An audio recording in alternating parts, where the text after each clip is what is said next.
Olá, queridos, bem-vindos a mais uma aula de introdução bíblica. Nós estamos na aula de número 5. Hoje nós vamos falar sobre canonicidade. Mas nós já passeamos por vários assuntos. Aula 1 e 2, nós falamos sobre a estrutura da Bíblia, a origem do vocábulo Bíblia. Nós também vimos as divisões, do Antigo Testamento hebraico, do nosso Antigo Testamento, do Novo Testamento. Nós também vimos Jesus revelado em todas as Escrituras, a divisão entre capítulos e versículos e a autoria da Bíblia com relação à diversidade de autores que a Bíblia tem. Depois a gente avançou um pouquinho mais na aula 2, línguas e materiais em que a Bíblia foi escrita. E nós também falamos sobre os manuscritos da Bíblia. Falamos sobre os papiros, sobre os pergaminhos, formato dos manuscritos e finalizamos na aula 4 sobre inspiração da Bíblia. A gente viu qual é a teoria correta, que é a teoria verbal e plenária. Então, se você quiser assistir às outras aulas, está aqui disponível no meu canal, aula 1 e 2 e aula 3 e 4, ok? Então, hoje vamos ver sobre canonicidade. Primeiro, vamos ver aqui a palavra cânon. O que é que significa a palavra cânon? Cânon vem do grego régua ou cana, que por sua vez se origina do hebraico. Então, na verdade, é uma palavra hebraica, cané. Palavra do Antigo Testamento que significa vara ou cana de medir. Então, lá em Ezequiel 40, verso 3, nós temos um instrumento de medida citado que é cané, que seria uma vara de medir. Então, desse termo veio o termo grego cânon. E aí vem para nós também em português, cânon. Então, em época anterior ao cristianismo, essa palavra era usada de modo mais amplo, como sentido de padrão ou norma. Então, todo padrão ou norma poderia ser chamado de cané, além de uma unidade de medida. Então, nós temos a palavra num sentido mais amplo. Porém, no Novo Testamento, ela já começa a ter um novo sentido. No Novo Testamento é empregado o termo em sentido figurado, referindo-se a um padrão de vida, a uma regra de conduta. Então, lá em Gálatas 6,16, Paulo escrevendo aos Gálatas, ele fala essa palavra cânon, que seria a regra, uma conduta, um padrão a ser seguido. E nos primórdios do cristianismo, a palavra cânon significava regra de fé ou escritos normativos, as escrituras autorizadas. Então, a gente já vê uma evolução aí do termo. Então, na época que a igreja já tinha sido inaugurada e na época dos pais da igreja, nos primórdios do cristianismo, então a palavra cânon já estava com o sentido de escritos normativos ou escrituras autorizadas. Então, por volta de 350, na época de Atanásio, o conceito de cânon bíblico ou de escrituras normativas já estava em desenvolvimento.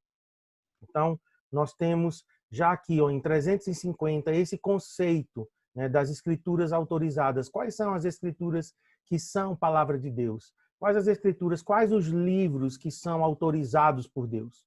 Então, essa palavra cânon ele já estava sendo utilizado nessa época.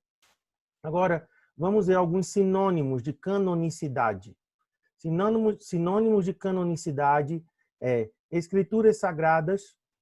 Então, esse nome Escrituras Sagradas está lá em Deuteronômio 31, em 2 Reis 22, e isso aqui já é um sinônimo de canonicidade.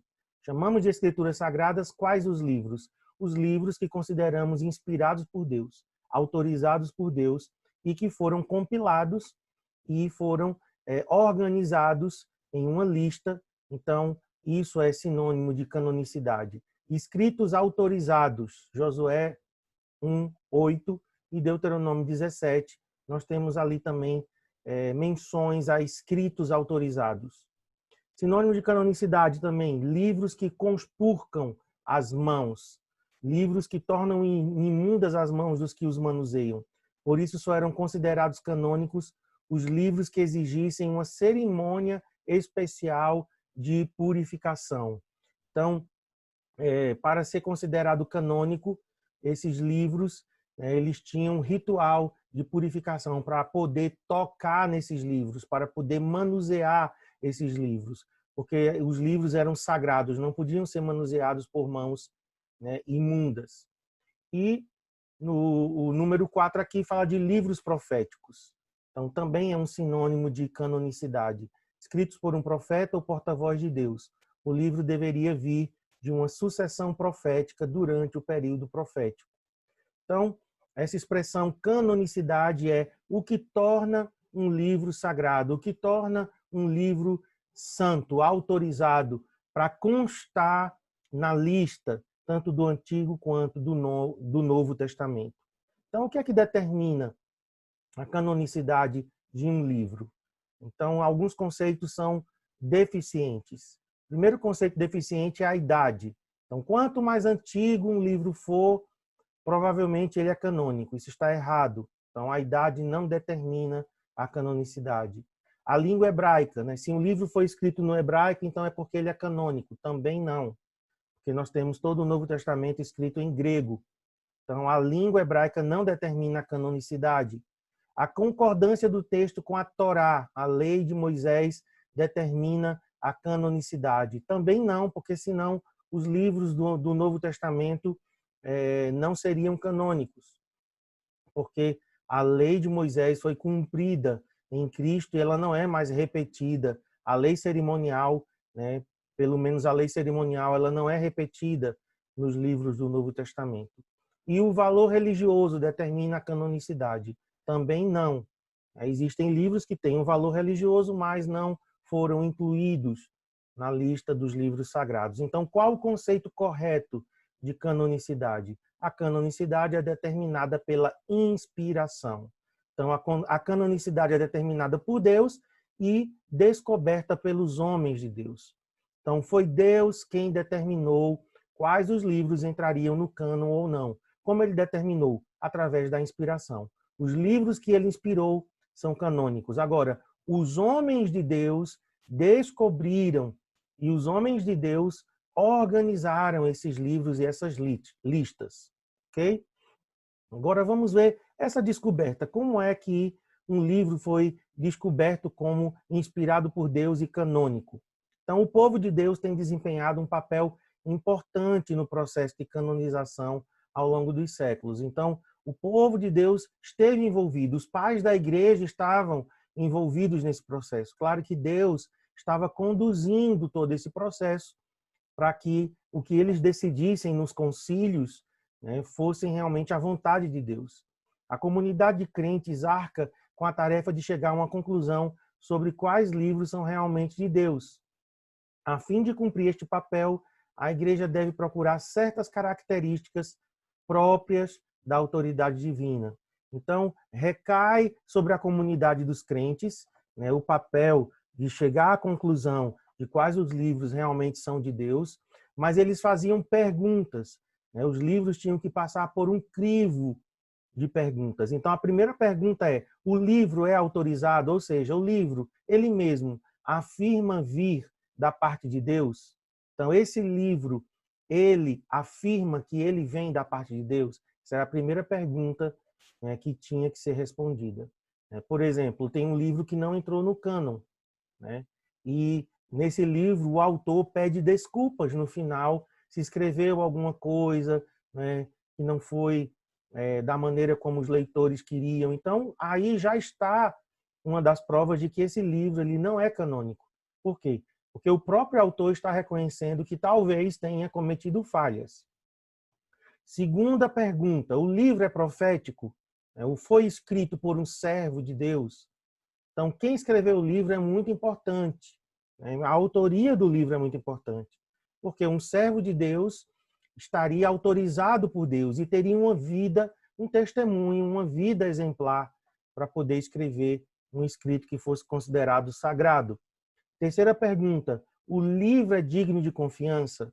Fala a verdade acerca de Deus, a respeito do homem, não encobre as falhas dos homens, né? Fala corretamente a respeito de Deus, os conceitos de Deus são corretos, porque alguns livros que não foram incluídos no cânon, eles têm alguns conceitos errados de Deus, algumas práticas estranhas, né? Esconde alguns erros dos homens, ensina homens a mentir, né? Então, um livro ele tem que ser digno de confiança. Outra coisa, número 4 aqui, letra D, a quarta pergunta. O livro é dinâmico, possui o poder de Deus que transforma vidas.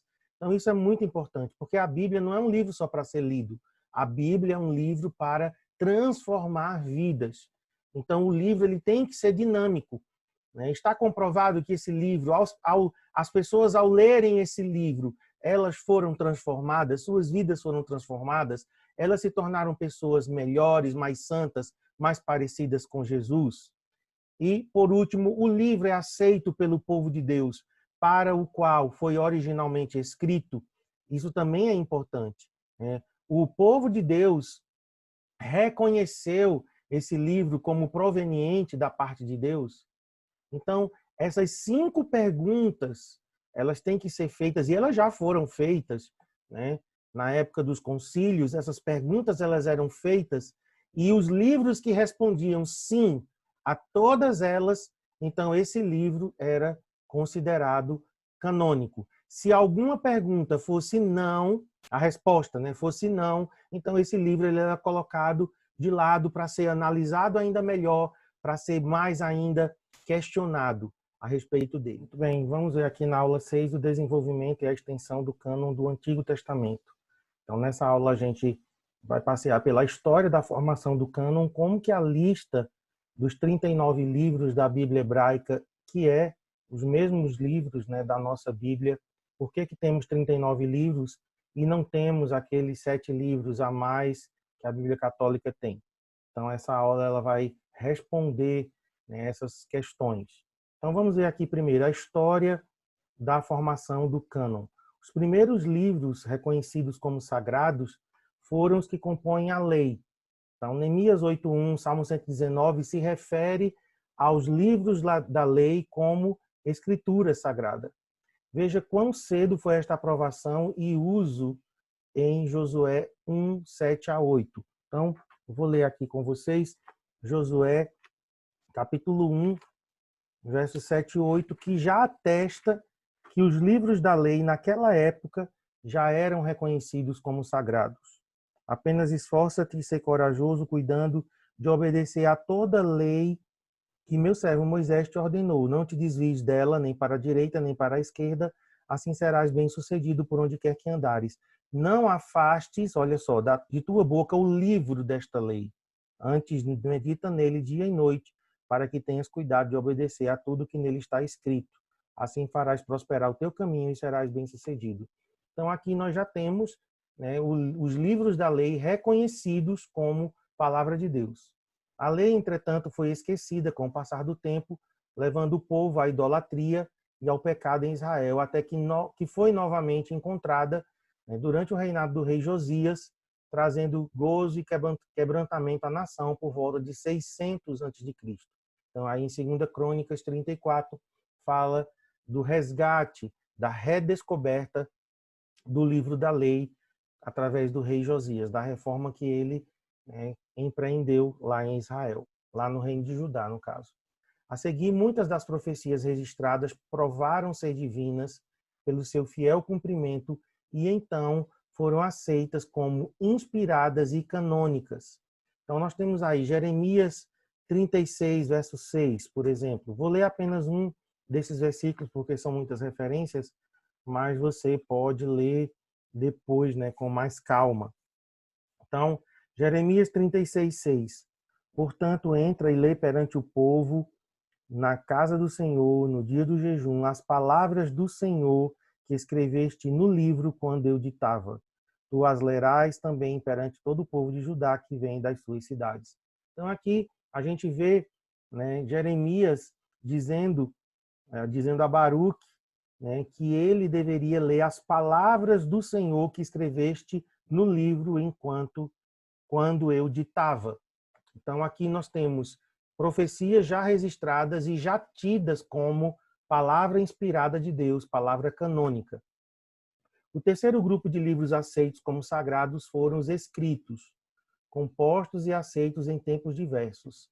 Então, nós temos a lei, Foi os primeiros livros, né, a serem reconhecidos, os livros da lei. Depois nós temos profecias, que começaram a ser reconhecidas também como palavra inspirada por Deus. E, por último, nós temos os escritos.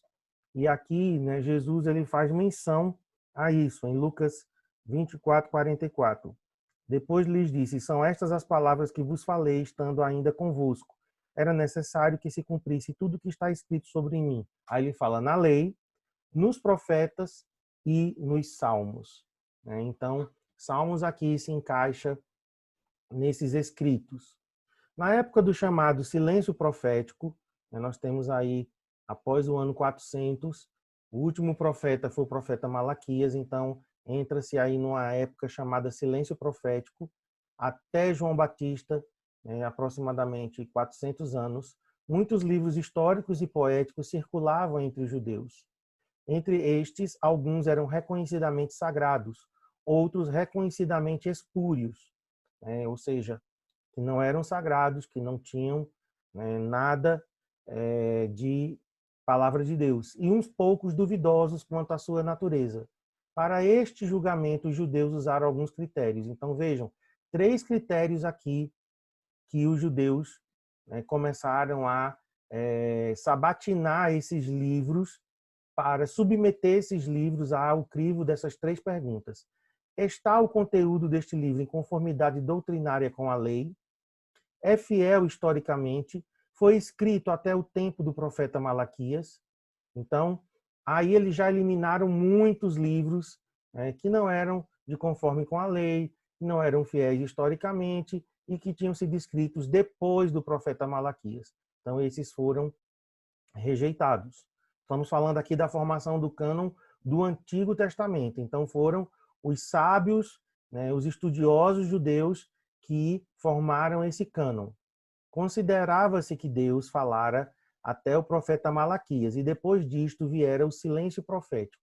Foi neste tempo, por volta do ano 250 a.C., que um grupo de 70 sábios judeus na cidade egípcia de Alexandria, ao traduzir o cânon hebraico para o grego, adicionou à lei e aos profetas, já reconhecidos como sagrados, mais alguns livros sobre os quais não se tinha ainda chegado a uma definitiva conclusão com respeito à sua canonicidade.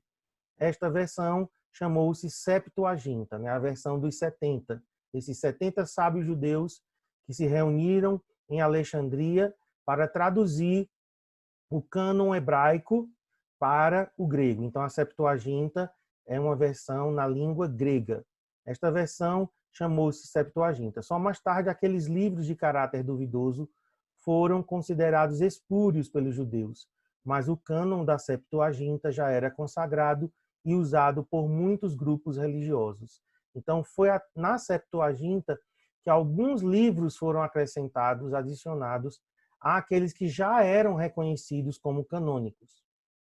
No ano 90, aí é depois de Cristo, AD aí também significa depois de Cristo, ano Domini, no Concílio de Jâmnia, os judeus definitivamente rejeitaram a canonicidade dos livros apócrifos e fixam o seu cânon.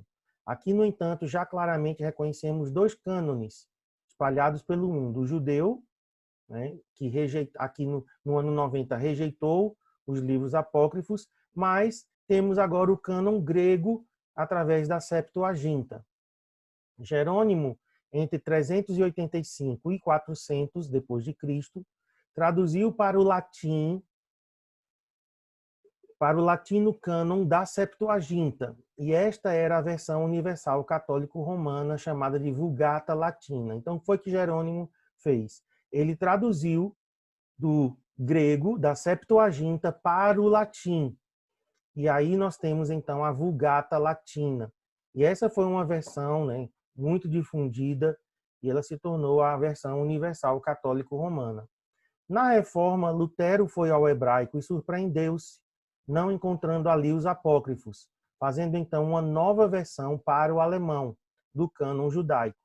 Em 1546, no Concílio de Trento, como contra-reforma, a Igreja Católica confirmou o cânon da Vulgata Latina e emitiu anátemas contra a sua rejeição. Então vejam, nós temos no ano 250, 70 sábios judeus reunidos em Alexandria para traduzir o cânon hebraico para o grego. Então nós temos aí a versão da Septuaginta, a versão dos 70. Então nós temos agora um cânon grego e foi incluído nesse cânon os livros apócrifos. Os judeus então se reúnem novamente no ano 90 depois de Cristo, rejeitam os livros apócrifos e agora nós temos dois cânones: o judeu sem os apócrifos e temos o grego que segue a Septuaginta.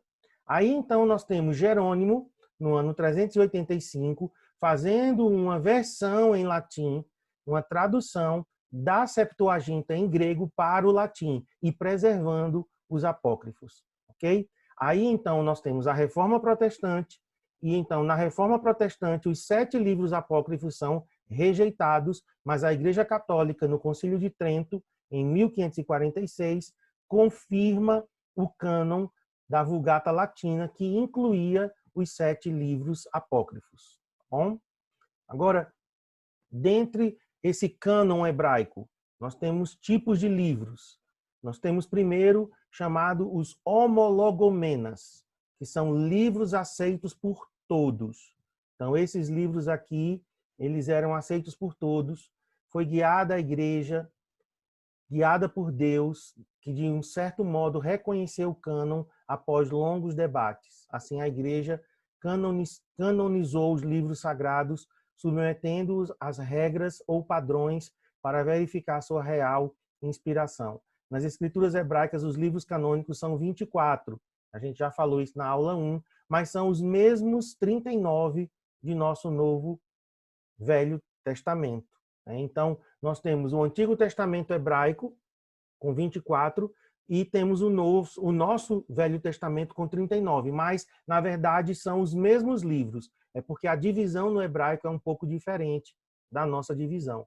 A Igreja Católica, contudo, acrescenta ao seu Velho Testamento outros 14 livros ou pedaços de livros. Certo? Então, o que é que nós temos aqui? Livros aceitos por todos são esses 39, que correspondem aos 24 livros canônicos das escrituras hebraicas. Então, esses 39 são livros aceitos por todos. Não tinha dúvidas de que eles eram canônicos, de que eles eram inspirados por Deus. Agora, nós temos o segundo tipo de livro, que são os apócrifos. Aí temos, então, os livros aceitos por alguns. Então, já é diferente. Primeiro tipo, aceito por todos. Agora nós temos aceitos por alguns. Quer dizer, ocultos ou espúrios. Né? O nome apócrifo significa ocultos ou espúrios. São 14 livros ou pedaços de livros que fazem parte do cânon católico, mas não são aceitos como sagrados pelos judeus e protestantes, tendo, contudo, alto valor histórico. Alguns deles têm um alto valor histórico, como 1 Macabeus. Eles foram incluídos como se fossem sagrados quando foi efetuada a versão grega do Velho Testamento. Então, já falei, a Septuaginta. Ali foram incluídos, então, esses livros apócrifos. Mas considerados espúrios posteriormente pelos judeus, no Concílio de Jâmia, daí surgindo o termo que, no entanto, só ganhou ênfase na redescoberta destes fatos durante o período da Reforma. Então, só na Reforma Protestante que realmente ficou bem claro que esses livros tinham sido acrescentados ao cânon grego, que no cânon hebraico eles não existiam. Como contra-reforma, a Igreja Católica manteve-se fiel ao cânon da Septuaginta e chamou estes livros de deuterocanônicos. Seriam canônicos de uma segunda época. Então vamos ver aqui quais são eles. Tobias, Judite, Esther, teve um acréscimo aí, que é Esther, capítulo 10, do versículo 4 até o 16, 24. Então, na Bíblia protestante, nem na Bíblia hebraica tem esse trecho. Sabedoria de Salomão, Eclesiástico, Baruque, 1ª e 2ª Macabeus. Aí nós temos adições ao livro de Daniel. Temos algumas das adições. Os 3 jovens na fornalha, Bel e o dragão, a história de Susana. Temos a oração de Manassés, 3º e 4º Esdras. Então, Esses são os que consideramos deuterocanônicos, ou que a Igreja Católica considera deuterocanônico, canônico de uma segunda época. Nós, na verdade, né, consideramos como apócrifos. Agora, por que consideramos como apócrifos? Nós temos nesses livros algumas heresias. Então, vou citar aqui rapidamente, mas você pode analisar passagem por passagem, né, caso você tenha uma Bíblia católica, né? Eu tenho aqui uma Bíblia católica que, no caso, segue o cânon da Septuaginta. Então, o livro de Tobias. O livro de Tobias é uma história novelística sobre a bondade de Tobiel, pai de Tobias, e alguns milagres preparados pelo anjo Rafael. Então, nós temos um anjo que tem um nome, né, que é Rafael, e a gente já vê por aí que não condiz com o que a gente entende, né, de escrituras sagradas, porque em toda a Bíblia nós só conhecemos o nome de dois anjos, Miguel e Gabriel. E aí nós temos então agora um terceiro anjo, chamado Arcanjo Rafael. No livro de Tobias nós temos justificação pelas obras, mediação dos santos, temos superstições e um anjo engana Tobias e o ensina a mentir. Então, por aqui você já vê que esse livro ele não poderia ser considerado canônico, porque temos mentira, né? Temos um anjo enganando Tobias. Então, por aí você já vê que não poderíamos considerar, né, esse livro como canônico. Então, deixa eu ler aqui só para vocês. Só vou ler aqui Tobias 12:12. Diz assim: quando tu oravas com lágrimas e enterravas os mortos, quando deixavas a tua refeição e ias ocultar os mortos em tua casa durante o dia, para sepultá-los quando viesse a noite, eu apresentava as tuas orações ao Senhor. Isso aqui é o anjo Rafael falando. Então, você vê aqui que, né, não condiz com a prática tanto do Antigo quanto do Novo Testamento. Justificação pelas obras. Então, vamos ver aqui, Tobias 4, versos 7 a 11. Dá a esmola dos teus bens e não te desvies de nenhum pobre, pois assim fazendo, Deus tampouco se desviará de ti. Ser misericordioso segundo as tuas posses. Se tiveres muito, dá abundantemente. Se tiveres pouco, dá desse pouco de bom coração. Assim acumularás uma boa recompensa para o dia da necessidade, porque a esmola livra do pecado e da morte. Olha só, a esmola livra do pecado e da morte e preserva a alma de cair nas trevas. Então nós temos aqui, né, justificação pelas obras. Agora, no capítulo 5, Tobias é ensinado pelo anjo, um anjo engana Tobias e o ensina a mentir. Tobias 5:16. Tobit então perguntou-lhe: rogo-te que me digas de que família e de que tribo és tu. O anjo respondeu: que é que procuras, a raça do servo ou o próprio servo, para acompanhar o teu filho? Mas, para tranquilizar-te, eu sou Azarias, filho do grande Ananias. És de família distinta, respondeu Tobit. Rogo-te que não me queiras mal por ter querido conhecer tua origem. Então o anjo, ele mente aqui. Ele não diz o nome dele. Ok? Judite, agora, história de uma heroína viúva e formosa que salva sua cidade enganando o inimigo e em seguida decapitando-o. Sua grande heresia é a própria história onde os fins justificam os meios, né? E os fins não justificam os meios em nenhum lugar das escrituras sagradas. Agora nós temos Baruque. Apresenta-se como sendo escrito por Baruque, o cronista do profeta Jeremias, numa exortação aos judeus quando da destruição de Jerusalém, porém é de data muito posterior, quando da segunda destruição de Jerusalém no pós-Cristo. Traz, entre outras coisas, a intercessão pelos mortos. Então, Baruque 3:4, Senhor Todo-Poderoso, Deus de Israel, escutai a prece dos mortos de Israel, dos filhos daqueles que pecaram contra vós, que não atenderam à voz do Senhor, seu Deus, e por isto foram levados à desgraça. Então, isso daqui não concorda com o restante da Bíblia, né? Escutai a prece dos mortos de Israel. O outro livro aqui é Eclesiástico. É muito semelhante ao livro de Provérbios, não fosse tantas as heresias.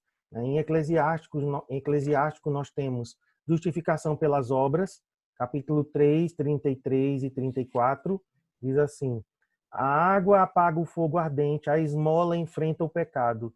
Deus olha para aquele que pratica a misericórdia, dele se lembra no porvir, no dia de sua infelicidade, este achará apoio. Então, aqui justifica, né, a salvação pelas obras. Trato cruel aos escravos, Eclesiástico 33. Cuidado para não confundir com Eclesiastes, tá? Eclesiástico 33, 26. Diz assim: o escravo só trabalha quando corrigido, e só aspira ao repouso. Afrouxa-lhe a mão e ele buscará a liberdade. Verso 30. Ocupa-o no trabalho, pois é o que lhe convém. Se ele não obedecer, submete-o com grilhões, mas não cometas excesso, seja com quem for, e não faças coisa alguma importante sem ter refletido. Também incentiva o ódio aos samaritanos, né? Em Eclesiástico 50, verso 27 e 28. Há dois povos que minha alma abomina, e o terceiro que aborreço nem sequer é um povo. Aqueles que vivem no Monte Seir, os filisteus, e o povo insensato que habita em Siquém. Então, aqui seria uma incitação ao ódio aos samaritanos. O próximo aqui é Sabedoria, de Salomão. Livro escrito com a finalidade exclusiva de lutar contra a incredulidade e idolatria do epicurismo, filosofia grega na era cristã. Então, apresenta o corpo como prisão da alma, Sabedoria, capítulo 9, verso 15, diz assim: porque o corpo corruptível torna pesada a alma, e a morada terrestre oprime o espírito carregado de cuidados. Também tem uma doutrina estranha sobre a origem e o destino da alma, capítulo 8, verso 19 e 20. Eu era um menino vigoroso, dotado de uma alma excelente, ou antes, como era bom, eu vim a um corpo intacto. Então, aqui é como se a alma fosse pré-existente. Nós não acreditamos na pré-existência da alma. E temos a salvação pela sabedoria, né? Capítulo 9, verso 18. Assim se tornam direitas as veredas dos que estão na terra, os homens aprendem as coisas que vos agradam, e pela sabedoria foram salvos. Agora nós temos 1 Macabeus, descreve a história de 3 irmãos da família Macabeus, que no período chamado, né, interbíblico, esse período é o período de silêncio profético, que vai do ano 400 a.C. a 300 depois de Cristo, lutam contra inimigos dos judeus visando a preservação do seu povo e terra. Com relação à 1 Macabeus, é um livro histórico, né, não tem heresias nesse livro, mas não é considerado canônico. Mas é um livro interessante de se ler para ver essa história aí, né, dessa família chamada de Macabeus. Agora nós temos 2 Macabeus. Não é a continuação do 1 Macabeus, mas um relato paralelo, cheio de lendas e prodígios de Judas Macabeus. Apresenta oração pelos mortos, então capítulo 12, 2 Macabeus, capítulo 12, 44 a 46. Diz assim: porque se ele não julgasse que os mortos ressuscitariam, teria sido vão e supérfluo rezar por eles. Mas se ele acreditava que uma bela recompensa aguarda os que morrem piedosamente, era isto um bom e religioso pensamento. Eis porque ele pedia um sacrifício expiatório para que os mortos fossem livres de suas faltas. Então aqui nós temos a ideia de um purgatório também. Culto e missa pelos mortos. Então, 2 Macabeus 12, verso 43. Em seguida, fez uma coleta enviando a Jerusalém cerca de 10.000 dracmas para que se oferecesse um sacrifício pelos pecados. Belo e santo modo de agir decorrente de sua crença na ressurreição. Também nós temos o próprio autor não se julgando inspirado. É bem interessante isso aqui. 2 Macabeus 15, 38. Diz assim: se ela não está felizmente concebida e ordenada, era este o meu desejo. Se ela está imperfeita e medíocre, é que não pude fazer melhor. Assim como é nocivo beber somente o vinho ou somente a água, mais agradável e verdadeiramente proveitoso é beber água e vinho misturados, assim também a disposição agradável do relato é o que causa prazer aos ouvidos do leitor, aqui pois termina. Então aqui ele está, né, dizendo, né, se ela não foi bem concebida, né, se ela é imperfeita ou medíocre, então foi o melhor que eu pude fazer. Capítulo 2 também, 2 Macabeus 2, 25 e 27. 2 Macabeus 2, 25 e 27. Diz assim: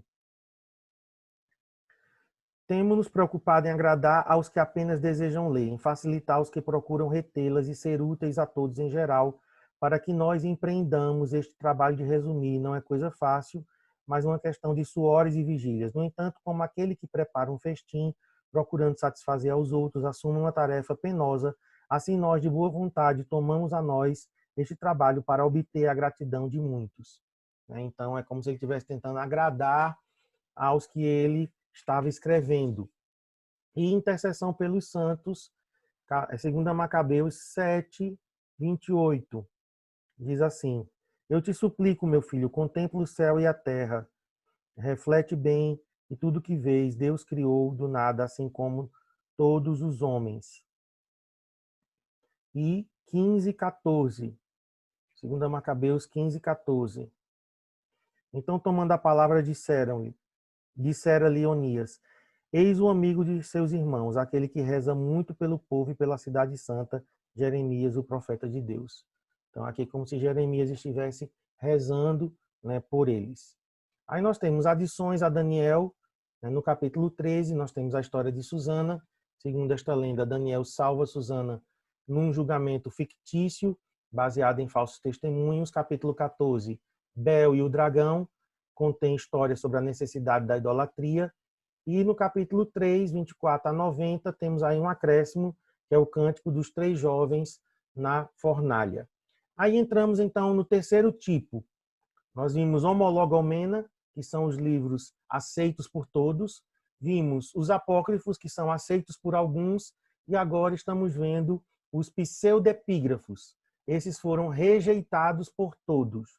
São os livros religiosos e apocalípticos, escritos com a pretensão de serem sagrados, no entanto, nem discutidos como tais o foram, sendo por todos, judeus, católicos e protestantes, rejeitados. Então, quanto a esses, não havia dúvida de que eles eram rejeitados e que eles não eram canônicos. Então, nós temos aí lendários, 4 livros, o livro do Jubileu, Epístolas de Aristeias, o livro de Adão e Eva e o Martírio de Isaías.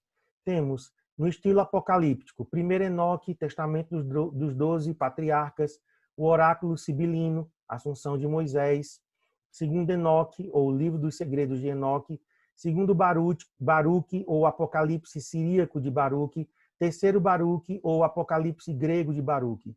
Temos também os didáticos, 3 Macabeus, 4 Macabeus, Pirke-Abote, a história de Aicar.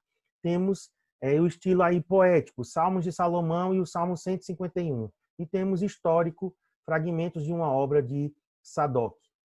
O quarto tipo são antilegomenas.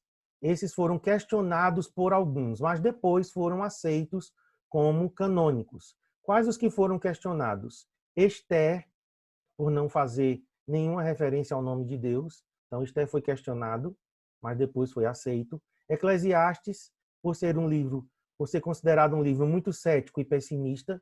Cantares, por ter uma linguagem sensual. Ezequiel, por alguns rabinos acharem que seu conteúdo era antimosaico,